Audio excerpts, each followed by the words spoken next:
이번 한 주도 우리 사랑하는 성도 여러분들에게 예수 그리스도께서 주시는 평안만 넘치시기를 예수님의 이름으로 축원합니다. 사도 바울은 하나님의 자비 또는 긍휼로 구원받은 자들의 삶이 어떠해야 되는지를 일단 두 절을 통해서 함축해서 우리들에게 말씀하고 있어요. 그 말씀이 우리가 읽은 12장 1절에서 2절입니다. 그러므로라고 하는 이 말은 상당히 포괄적인 말이다. 1장에서부터 11장까지 오직 예수 그리스도로 말미암아, 예수 그리스도를 믿음으로 말미암아 구원받는 자들의 삶이 어떤 것이야 되는지를 우리들에게 이야기하고 있습니다. 그 핵심은 두 마디로 정리할 수 있어요. 정말로 우리가 하나님의 자비하심 때문에 내 공로가 아니라, 자격이 아니라 나를 불쌍히 여기신 주님의 그 십자가 은혜 때문에 구원을 받았다고 한다면 두 가지 현상이 있어야 됩니다. 하나는 우리의 몸이 하나님께 거룩한 산제물로 드려지게 된 것. 두 번째는 오늘 살펴보게 될 것인데, 마음이 새롭게 변화되는 것. 몸은 드려지고 마음은 변화되어지는 것. 이걸 여러분들이 잊어서는 안 됩니다. 다시 강조하지만 내 구원이 분명히 하나님의 자비하심 속에서 나에게 믿음도 선물로 주시고 예수 그리스도를 알게 하시고 그 그리스도로 말미암아 내가 하나님의 자녀가 되었다라는 사실을 분명히 믿는 사람은 그 믿음에서 그치지 않아요. 삶이 달라지게 되는데, 달라지는 가장 중요한 이 핵심이 무엇이냐, 뼈대가 무엇이냐? 몸은 드려지게 되어 있고 마음은 새롭게 변화되게 되어 있다는 것입니다. 그래서 지난 시간에 여러분들과 제가 몸이 하나님 앞에 거룩한 산제물로 드려진다는 것이 무엇이냐라는 것에 대해서 살펴보았습니다. 사실 이 드려진다라고 하는 말은 법정 용어예요.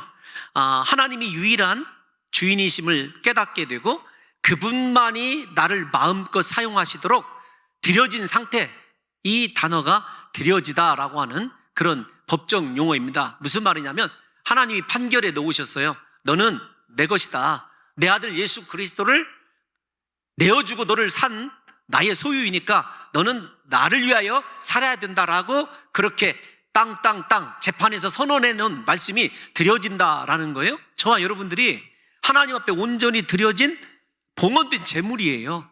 여러분, 이 제물됨의 가장 큰 핵심은 무엇이냐면 우리가 죽어진다라는 것입니다. 살아있는 내가 죽어지게 되었을 때 내 인생 내가 주인 되어 살아가는 것이 아니라 하나님께서 마음껏 쓰시도록 우리를 완전하게 맡겨놓은 상태, 그게 죽어진 제물, 드려진 제물, 그런 의미 아닙니까? 우리가 구약의 제사제도를 생각해 보시면 여러분, 제물, 제단에 올려지는 제물이 살아서 올라가는 법 없죠. 살아있는 짐승이 안수를 받고 난 이후에 죽어졌을 때 제물로 드려지게 됩니다.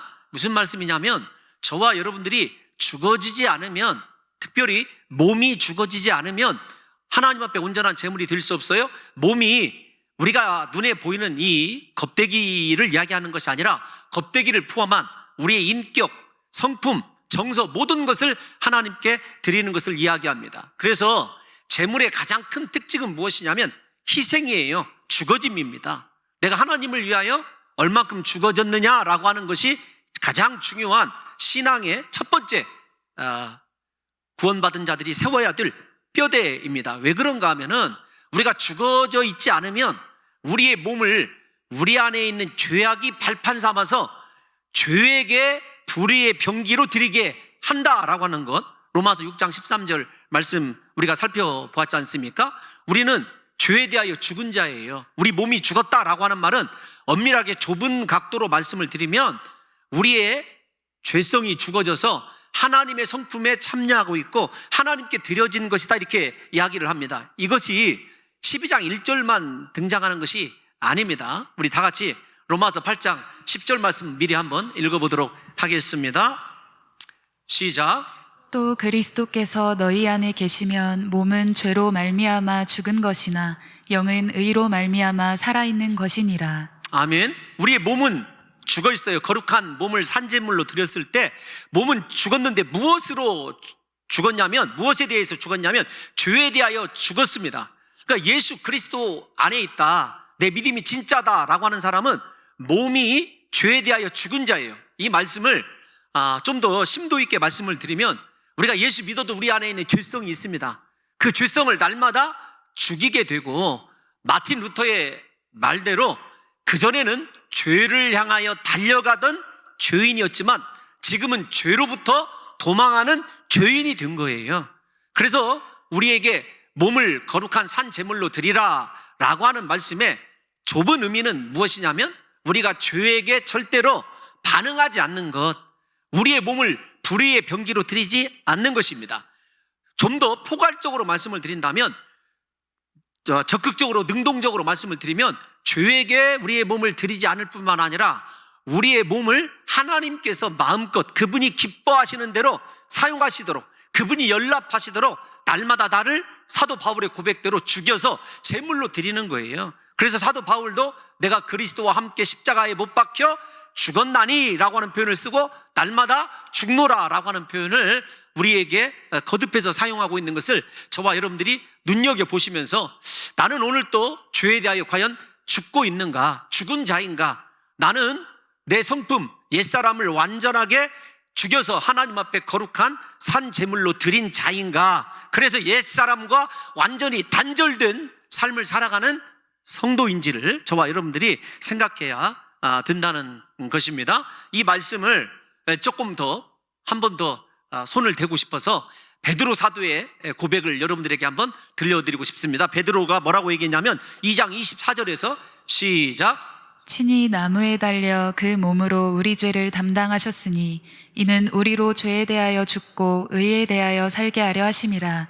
그가 채찍에 맞음으로 너희는 나음을 얻었나니. 아멘. 우리에게 하나님이 요구하시는 것, 예수 그리스도가 십자가에 왜 못 박혀 죽으셨냐면 죄에 대하여 죽고 의에 대하여 살게 하는 거예요. 하나님의 의로움에 대하여는 무한대로 반응을 하지만 죄에 대하여는 철저히 죽은 자로 살아가는 것이 몸을 거룩한 산 제물로 드린 우리의 정체성입니다. 우리가 누구냐면 죄에 대해서는 죽은 자가 된 거예요. 뿐만 아니라 하나님이 원하신다고 한다면 우리의 제물로 드렸기 때문에 하나님이 마음껏 쓰시도록, 내 자신이 살아있는 자는 마음껏 하나님 앞에 쓰시도록 드리지 못하거든요. 제가 이걸 설명하면서 일부 예배 때 이게 좀 설교 원고에는 없지만 스포츠의 경기에 여러분들에게 좀 비유로 다시 좀 말씀을 드리고 싶어요. 어떤 선수가 운동을 잘하느냐, 어떤 사람이 운동을 잘하느냐, 저 정말 운동을 좋아하거든요. 힘을 빼는 사람들이 운동을 잘합니다. 뭐 골프가 됐든지 좌우지간 동그라만 것을 때리는 데에는요 힘이 빠져야 돼요. 어떤 운동이든지 힘 들어간 사람은 성공하지 못합니다. 마찬가지예요. 우리도 진실로 하나님 앞에서 하나님이 나를 마음껏 쓰시기를 원한다면 내 자아가 죽어져야 돼요. 그래서 신앙생활의 기본은 내가 죽어지는 거예요. 그런데 예수를 믿으면서도 내 자아가 살아있기 때문에 하나님 앞에 온전한 제물이 되지 않을 뿐더러 하나님께서 우리를 쓰실 수가 없는 거죠. 아직도 뻣뻣하게 살아있는데요, 아직도 목이 곧은 백성인데요, 아직도 마음이 그렇게 강팍해서 내 능력, 내 자격, 내가 가지고 있는 소유면 무엇이든지 다 할 수 있다고 생각하는 사람에게 과연 하나님이 필요할까요? 이제 이처럼 우리의 몸을 거룩한 산제물로 드려서 영적인 예배자로 그렇게 하나님 앞에 서라라고 권면한 사도 바울이 이제 우리의 마음을 좀 새롭게 변화를 받아라 강조하고 있는 것을 보게 됩니다. 이제 몸에 대해서는 여러분들이 웬만큼 이해가 되었으리라고 생각이 되어져서 2절 말씀을 띄워놔 주시면, 이 세대를 본받지 말아라, 마음이 새롭게 변화되기 위해서는 일단 중요한 것이 무엇이냐면 이 세대와의 구별된 삶입니다. 이 세대를 본받지 말아라 라는 말인데, 먼저 이 세상은 하나님과 원수된 공간이에요. 그래서 세상에서 살아가는 것, 하나님의 백성이지만 우리가 사탄의 소굴에서 살아가는 것과 똑같습니다. 성경에서 세상은 언제나 그렇게 하나님과 대척점 되는 곳이에요. 이따가 저 부분에 대해서는 잠시 또 말씀을 드리는데, 본받지 말아라, 이 세대를 본받지 말아라 라고 하는 이 본받다 라고 하는 단어는 헬라어 원어로 보면 스케마라고 하는 단어입니다. 어떤 것이냐면 유행, 화려한 겉모습, 그 다음에 드러나는 모습, 이런 뜻을 가지고 있어요. 그러니까 사람이 이 세상은요, 우리를 유혹할 때 눈에 보이는 것으로 유혹을 합니다.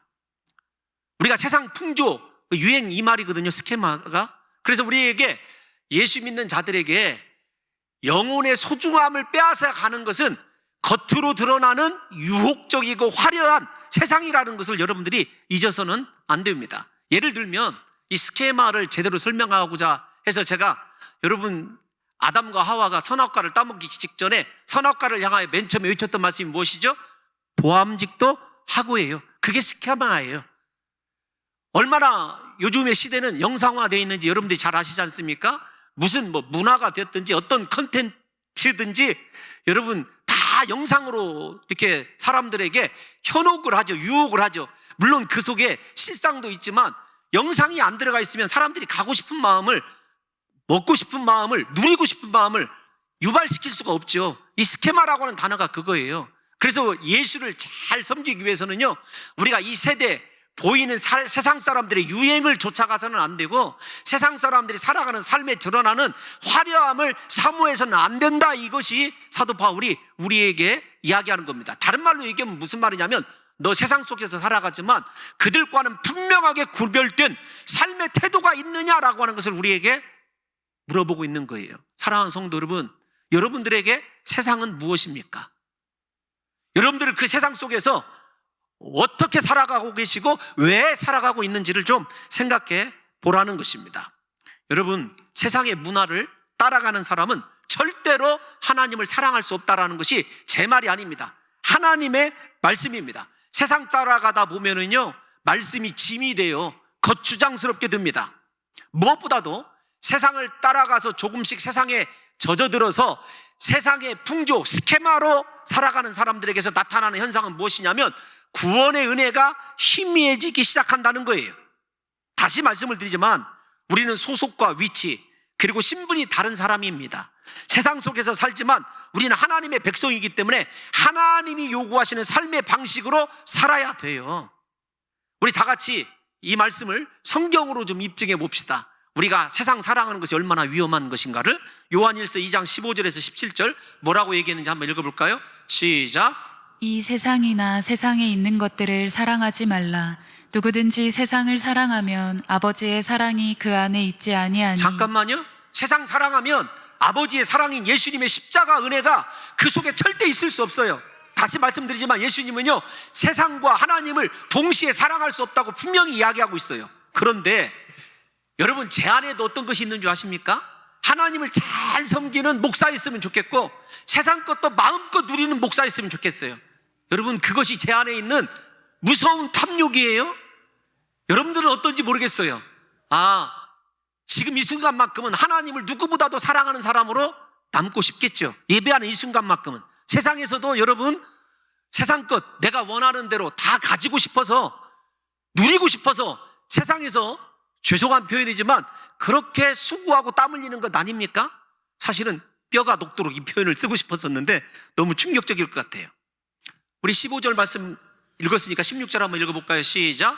이는 세상에 있는 모든 것이 육신의 정욕과 안목의 정욕과 이생의 자랑이니 다 아버지께로부터 온 것이 아니요 세상으로부터 온 것이라. 하나님과 세상은 대척점이다. 여러분들에게 말씀드렸습니다. 우리가 세상에서 살아가는 거요, 죄송하지만 다 주를 위하여 영광, 하나님께서 나에게 축복해 주시면 선교, 복음 전파, 겉으로는 그럴싸한 여러분 목표를 가지고 살아가지만 사실은 내 안에요, 육신의 정욕, 안목의 정욕.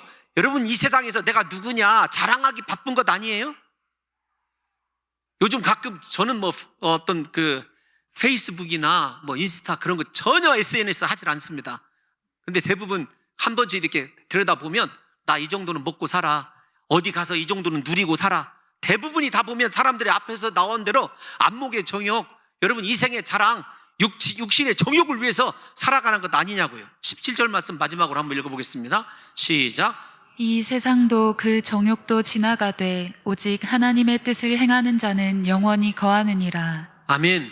중요한 거예요. 세상에 지나가는 것 때문에 영원한 하나님 안에 거하는 구원의 은혜를 버릴 것이냐, 요한 사도가 그렇게 우리에게 도전하고 있는 거죠. 저는 오늘 사랑하는 성도 여러분들에게 마음이 새롭게 변화되기 이전에 왜 세상 풍조를 본받지 말아야 되는지 위험성에 대해서 이렇게 경고하는 겁니다.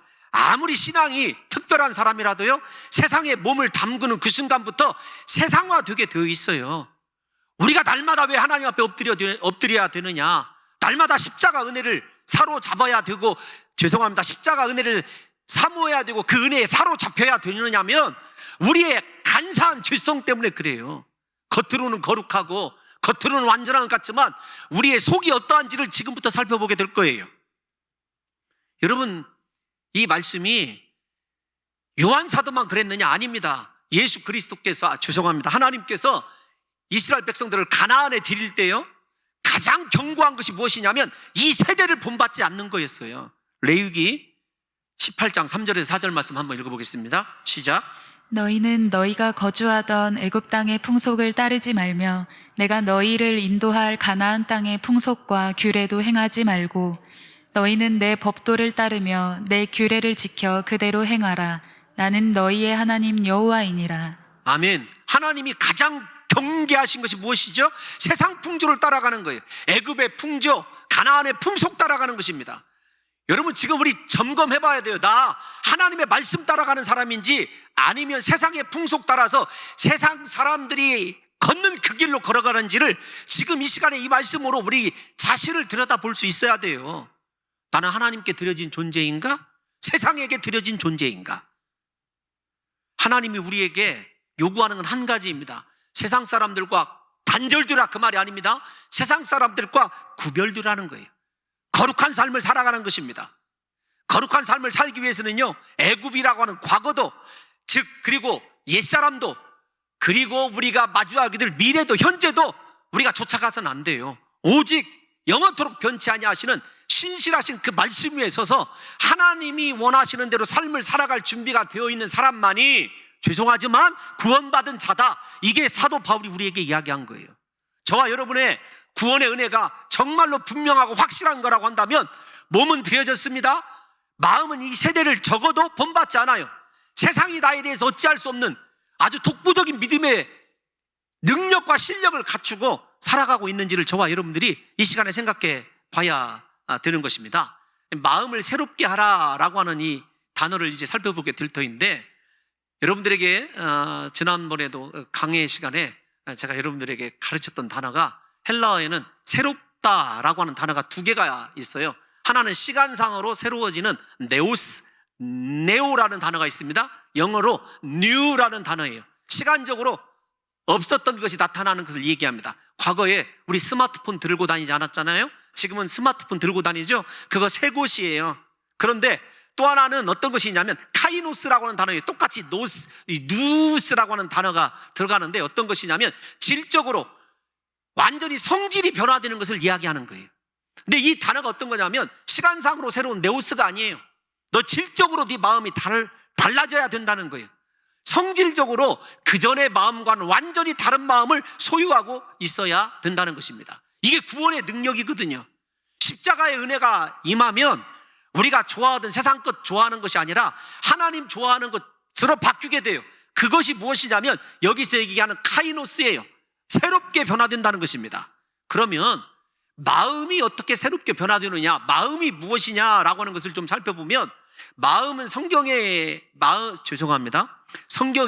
마음에 대해서 얘기할 때 긍정적으로 이야기하는 것을 본 적이 없어요. 먼저 예레미야 선지자가, 여러분들이 잘 아시는 말씀이에요. 우리의 마음이 어떠한 것인지를 한번 이야기한 걸 읽어보도록 하겠습니다. 17장 9절 예레미야, 시작. 만물보다 거짓되고 심히 부패한 것은 마음이라 누가 능히 이를 알리오마는. 여러분, 가장 세상에서 거짓되고 가장 썩어서 악취가 나는 곳이 어디냐면 우리의 마음입니다. 여러분, 겉으로는 목사이기 때문에, 장로이고 권사이고 직분자이기 때문에 정말 그럴싸한 성도 같죠? 아닙니다. 여러분, 교양으로 뚝뚝뚝 물이 떨어지는 것 같고, 그 다음에 세상에 그 어떤 것으로, 고귀한 것으로 아무리 명품으로 치장했어도요, 그 속은 성경이 뭐라고 얘기했냐면 썩어서 악취 나는 곳, 가장 거짓된 곳, 그렇게 얘기를 하고 있어요. 여러분, 예레미야 선지자만 그랬을까요? 아닙니다. 예수님께서는 마음에 대해서 어떻게 얘기를 하고 계신지 마가복음 7장 21절에서부터 23절 읽어볼게요. 시작.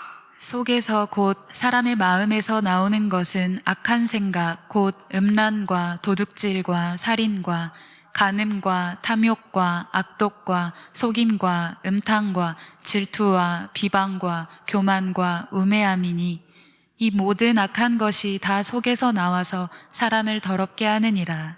아멘. 마음을 변화받아야 우리 몸이 죄의 병기로 들여지지 않게 되는 거죠. 왜 지금 사도 바울이 1절 2절 이렇게 이야기하는지를 한번 생각해 보십시오. 성경은 결코 우리의 마음에 대해서 한 번도 긍정적으로 얘기하지 않는다니까요. 이 마음이, 뒤집어서 말씀드리면, 변화되지 않으면 진짜 구원이라고 얘기할 수가 없어요. 냉정하게. 그러면 여러분들이 홍 목사 당신은 어떤데? 제 마음은요 여러분들보다 더 악해요, 제가 생각할 때. 왜냐하면 아는 만큼 못 살아가니까 훨씬 더 악한 거죠. 무엇보다도 우리 마음은 하나님의 말씀이 아니라 이 세대, 이 세상의 풍속과 코드가 너무나 잘 맞아요. 말씀에 대해서는 거부감을 느끼지만 세상에 대해서는요 너무도 빠르게 자동적으로 잘 맞게끔 이렇게 죄에 대하여 최적화되어 있는 곳이 어디냐면 우리의 마음입니다. 세상화되어 있고 죄악을 범하도록 그렇게 설계되어 있는 우리의 마음이 변화되지 않고는 하나님을 쫓아갈 수 없어요. 그래서 제가 이번 이 말씀을 묵상하면서 느낀 것이 무엇이냐면, 야, 신앙생활을 할 때 가장 큰 축복은 마음이 변화되는 거다. 제가 이 말씀을 여러분들에게 1절과 2절을 얘기할 때 바울의 산상수훈이다 이렇게 생각을 해서 제가 이 바울의 이 총론, 이 말씀 1절에서 2절, 구원받은 주의 자녀들이 살아가는 이 하나님의 대언장과 같은 이 말씀과 예수님의 말씀을 좀 생각을 해봤어요. 예수님께서 첫 번째 언급한 말씀이 어떤 말씀이냐면 산상설교에서요, 똑같이 산상설교에서 처음으로 언급한 말씀이 마음이 청결한 자는 복이 있나니, 죄송합니다, 심령이 가난한 자는 복이 있나니 천국이 저희 것이요. 심령이 가난하다, 마음이 청결하다. 저와 여러분들이 이 말씀을 같이 엮어서 생각해야 돼요. 다음 주부터 3절, 정말로 몸을 들이고 마음이 변화받은 사람들의 삶의 자세가 각각 이제 16장까지 개별적으로 언급이 되지만 가장 중요한 건 정말로 그렇게 악한 내 마음이 성령으로 변화되고 정말로 하나님이 쓰시기에 합당한 하나님의 성품화 되어 있느냐, 우리 내면을 굉장히 돌아봐야 되거든요. 하나님은 우리의 외모에 관심이 없으셔요. 우리의 내면에 관심이 있습니다. 여러분들이 무엇을 살아가는지, 무엇을 추구하고 있는지, 무엇에 대해서 염려하고 있는지, 하나님의 관심은 우리의 겉이 아니라 우리의 속마음이거든요. 예수 믿고 내가 변화되는 것, 이것이 그래서 가장 큰 축복이라니까요. 왜냐하면 하나님 나라를 볼 수 있고 하나님 나라를 소유한 자는 다른 사람이 아니에요. 무엇보다도 사도 바울이 로마서의 시각에서 얘기하는 것은 마음이 변화되어야 하나님의 형상이 회복되어지고 하나님의 뜻을 분별할 수 있는 사람이 되어지는 거예요. 마음이 새롭게 되었을 때 하나님의 뜻이 보인다니까요, 나를 향한. 중요한 건 왜 사도 바울이 우리의 마음이 이렇게 어떻게 변화될 수 있는지를 구체적으로 언급하고 있잖아요. 로마서의 시각으로 딱 살펴보니까 8장에서 우리가 육체를 사랑하지 아니하고 하나님의 영을 쫓아 살아가고 성령으로 변화된 삶, 그것을 이야기하더라고요.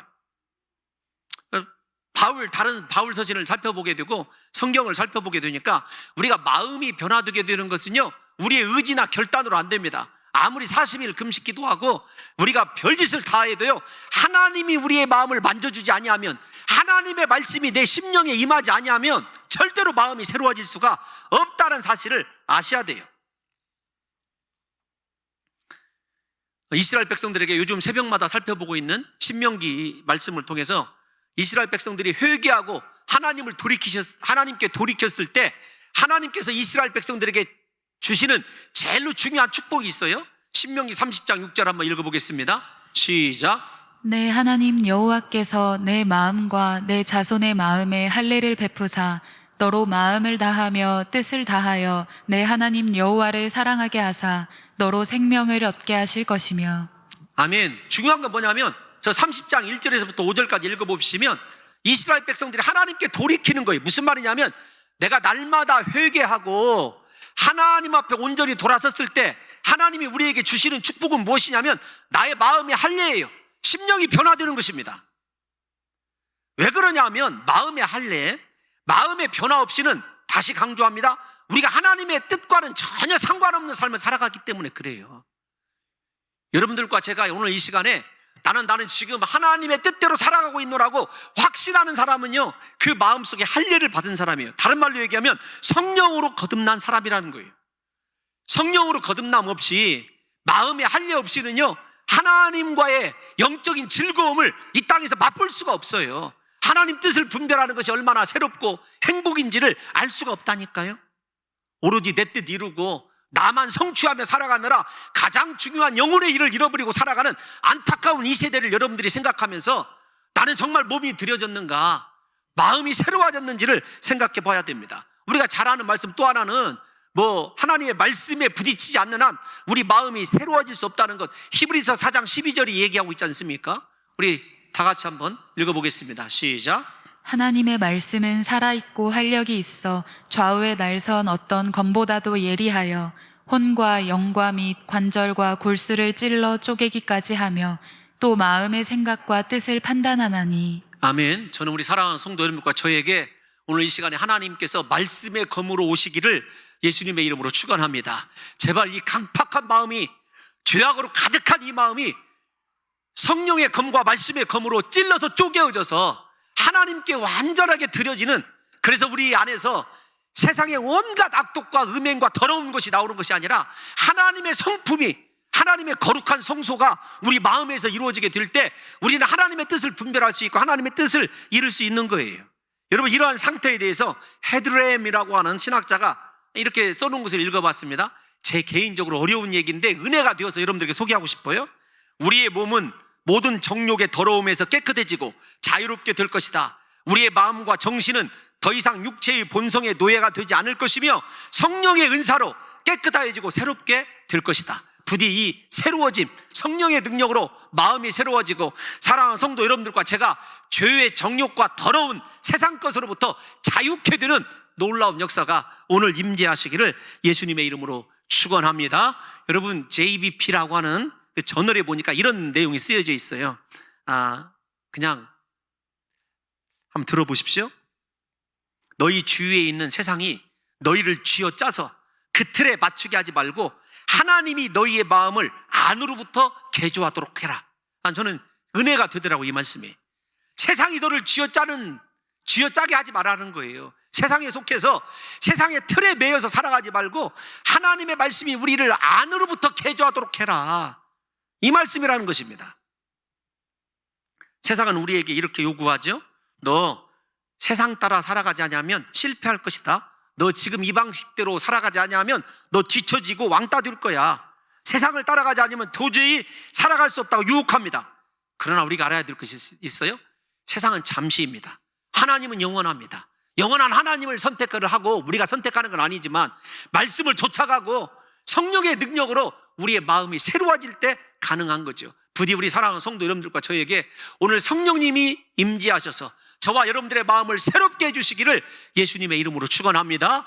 우리 안에서 더러운 정욕이 아니라, 세상의 탐욕이 아니라 십자가의 길이지만 하나님의 말씀이 발견이 되어지고 그 말씀을 쫓아갈 수 있는 힘과 능력이 공급되어지는 정말 새로운 피조물로 저와 여러분들이 변화되시기를 예수님의 이름으로 축원합니다. 여러분, 또 하나 우리가 생각해야 될 것, 마음이 변화받다, 변화의 정도가 어느 거냐? 본받다, 변화받다라는 단어가 종종 성경에서 짝을 이루어 나타나요.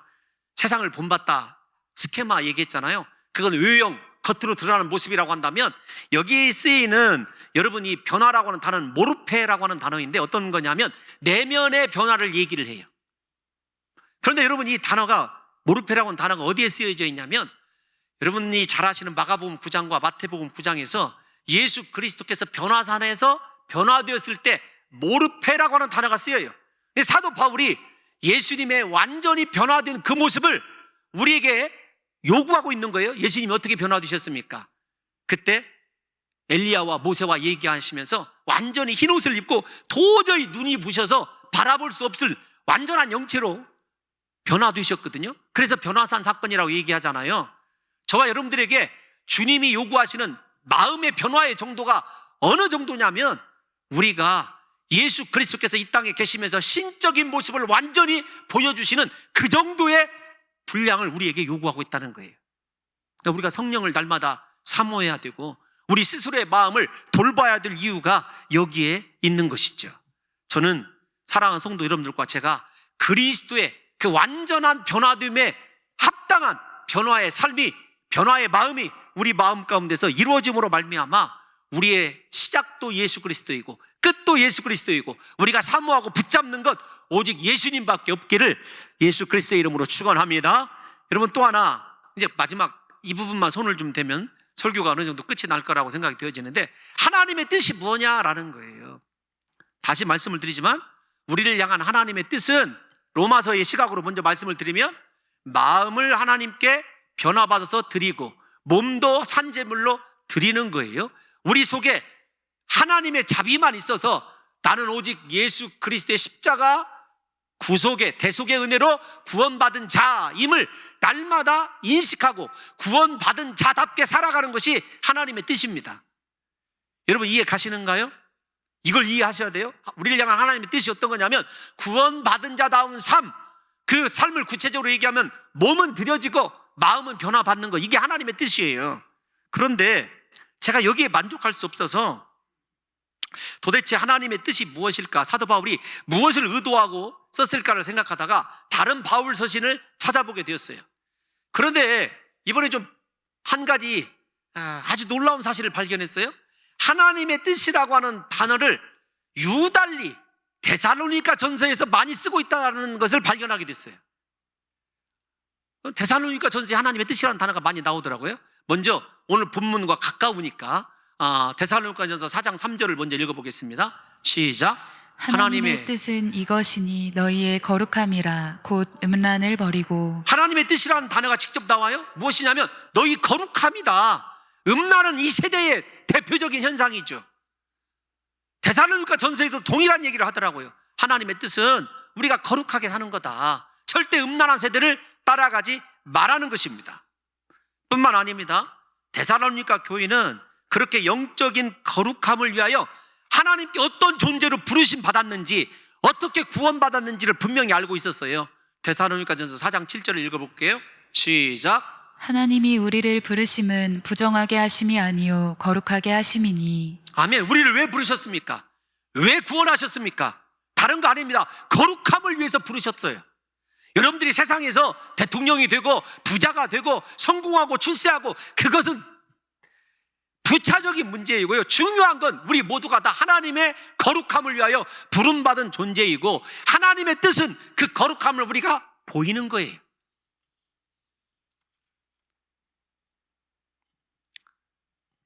여러분, 하나님의 뜻이라는 단어가 데살로니가 전서에 잘 나오죠. 여러분들이 잘 알고 있는 말씀이에요. 우리 모두 다 암송하는 말씀입니다. 데살로니가 전서 5장 16절에서 18절 다 같이 한번 읽어볼까요? 시작. 항상 기뻐하라, 쉬지 말고 기도하라, 범사에 감사하라. 이것이 그리스도 예수 안에서 너희를 향하신 하나님의 뜻이니라. 아멘. 데살로니가 전서에 그렇게 하나님의 뜻이라는 단어가 많이 나와요. 거룩함으로 부름받았던, 그리고 거룩함이 하나님의 뜻이라는 것을 알고 있었던 데살로니가 이 성도들은요, 언제나 자기에게 구원을 주신 하나님의 은혜 때문에 앞에 현실은 녹록지 않아도 기뻐하는 마음을 갖고 있었어요. 왜냐하면 거룩을 통해서 영원한 하나님을 소유하고 있었기 때문에. 뿐만 아닙니다. 자기 자신을 날마다 죽여서 드려야 되기 때문에 쉬지 말고 기도했던 거예요. 뿐만 아니라 예수 그리스도가 그들 안에서 이루신 구원 때문에 그들은 어떤 상황에서도 감사할 수 있었던 것이죠. 이것이 하나님의 뜻이기 때문에 그래요. 그렇다고 한다면 제가 왜 이렇게 하나님의 뜻을 데살로니가 교회가 많이 썼는가를 답을 좀 생각해 봤어요. 왜 그럴까? 그들은요, 세상 것을 추구하지 않았습니다. 음란한 문화를 본받지 않았어요. 하나님의 거룩을 위해서 누구보다도 헌신한 삶을 살았어요. 그랬더니 그들에게는요, 이런 것이 있었어요. 데살로니가 전서 1장 3절을 보면 믿음의 역사가 있었고 사랑의 수고가 있었고 소망의 인내가 있었습니다. 게다가 데살로니가 교회는요 숫자적으로 아주 적은 교회예요. 그런데 그들이 마게도냐와 온 아가야에 본이 드는 교회라고 성경이 증언하고 있어요. 저는 우리 교회에 숫자가 얼마이든지 하나님 앞에 오늘 간절히 기도할 때 이렇게 기도했어요.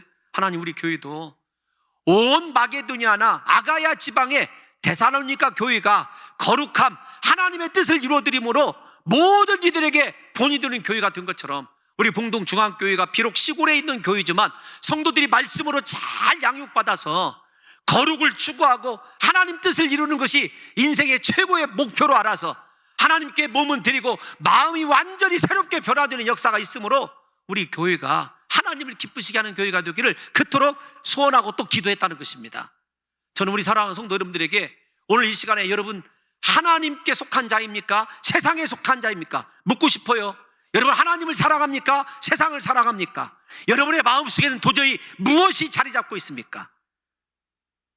우리 사랑하는 성도 여러분과 제 안에서 오직 하나님의 이 거룩하심이 나와야 되는데 이 말씀을 좀 묵상하다가 성도들이 이렇게 질문할까 봐, 그러면 목사님이 도대체 하나님의 뜻은 무엇입니까? 두 가지로 정의해 드릴 수 있어요. 하나는 여러분들이 어떤 일을 선택할 때 어떤 것이 하나님의 뜻이냐, 거룩한 것이냐 아니냐를 판단하면 돼요. 두 번째로는 데살로니가 교회를 비추어서 말씀드리는 거예요. 내가 어떤 일을 할 때 마음속에 기쁨이 있고 그 일 때문에 기도가 되고 아이고 어떻게 인도하셔도 감사하겠다는 마음이 있으면은요 하나님의 뜻이더라고요. 혹시 하나님의 뜻이 뭐냐고 여쭤볼 성도가 있을 것 같아서, 물어볼 성도가 있을 것 같아서 부디 사랑하는 성도 여러분들이요, 우리 인생 잠깐입니다. 영원한 하나님을 바라보시면서 하나님의 뜻을 분별하여 그분이 원하시는 삶 살아드리기 위하여 저와 여러분들의 마음이 질적으로 새로워지는 한 주 되시기를 예수님의 이름으로 축원합니다.